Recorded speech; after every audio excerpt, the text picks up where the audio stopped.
సాక్షి life మీ ఆరోగ్య నేస్తం. Subscribe చేయండి. దేశంలో ఎక్కడా లేని రీతిలో అంబేద్కర్ మహాశిల్పాన్ని రూపొందించామని శిల్పి ప్రసాద్ అన్నారు. అంతర్జాతీయ శిల్పి నరేష్ కుమావత్ పర్యవేక్షణలో ఈ శిల్పాన్ని రూపొందించామన్నారు.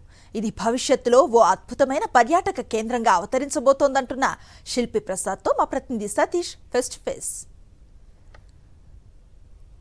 మహాశిల్పాన్ని రూపొందించడంలో అంతర్జాతీయ శిల్పి అయినటువంటి నరేష్ కుమావత్ ప్లానింగ్తో పాటు దాని ఎగ్జిక్యూషన్లో మన రాష్ట్రానికి సంబంధించినటువంటి తెలుగు శిల్పుల సహకారం కూడా ఉంది. ముఖ్యంగా మన ఆంధ్రప్రదేశ్ రాష్ట్రానికి సంబంధించి ప్రసిద్ధమైనటువంటి శిల్పి అల్లూరి సీతారామరాజు, ప్రధానమంత్రి ప్రారంభించిన అల్లూరి సీతారామరాజు విగ్రహాన్ని తయారు చేసినటువంటి ఆ ప్రసాద్ సహకారాన్ని కూడా ఇప్పుడు ఈ ప్రాజెక్టులో వినియోగించారు. సో మనతో పాటు ఆ శిల్పి ప్రసాద్ ఉన్నారు, ఆయనతో మాట్లాడే ప్రయత్నం చేద్దాం.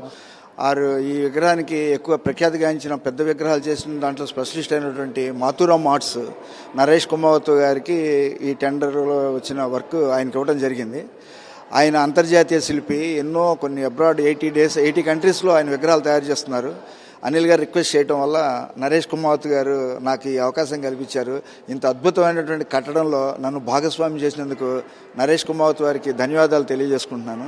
అలాగే నన్ను సపోర్ట్ చేసినటువంటి అనిల్ గారు, శ్రీలక్ష్మి మేడం గారు, అందరికీ ఏపీఎస్సీసీ స్టాఫ్కి అందరికీ కూడా ధన్యవాదాలు తెలియజేసుకుంటున్నానండి.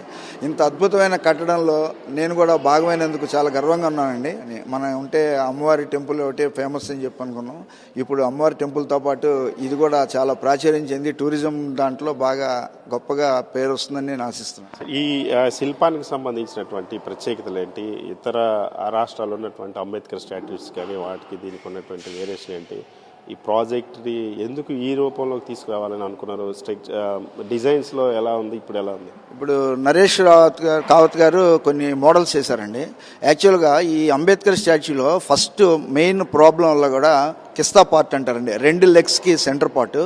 ఇట్స్ వెరీ అసలు సూపర్ అండి. అసలు ఎక్కడ కూడా ఎన్నో విగ్రహాలు చూసాం. అతని ఓల్డ్ స్టైల్ ఆఫ్ మన అంబేద్కర్ గారి డ్రెస్సింగ్ అంతా కూడా కేర్ తీసుకుని ఎంతో ఓపిక్గా డిజైన్స్ మీద డిజైన్స్ చేస్తూ ఈ కమిటీ వాళ్ళందరినీ సాటిస్ఫై చేసి దాన్ని ఒక 10 రకాల మోడల్స్ చేసి అప్రూవల్ తీసుకున్న తర్వాత దీన్ని కాస్టింగ్ చేసి ఎరెక్షన్ చేయడం జరిగిందండి.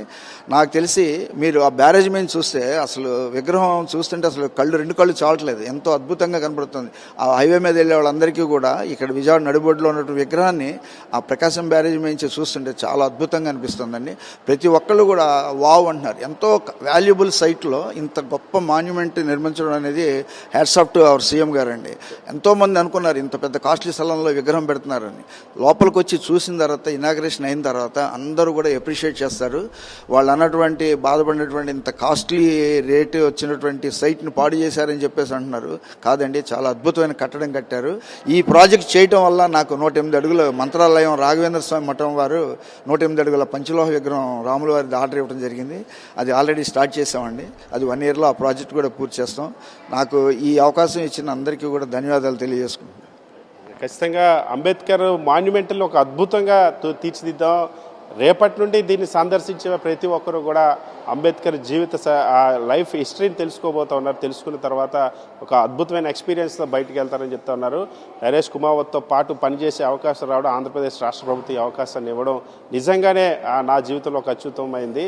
ఇటువంటి గొప్ప ప్రాజెక్టులో భాగస్వామిని అయినందుకు నాకు సంతోషంగా ఉందని చెప్పి ప్రసాద్ చెప్తున్నారు. శివతో సతీష్, సాక్షి టీవీ, విజయవాడ.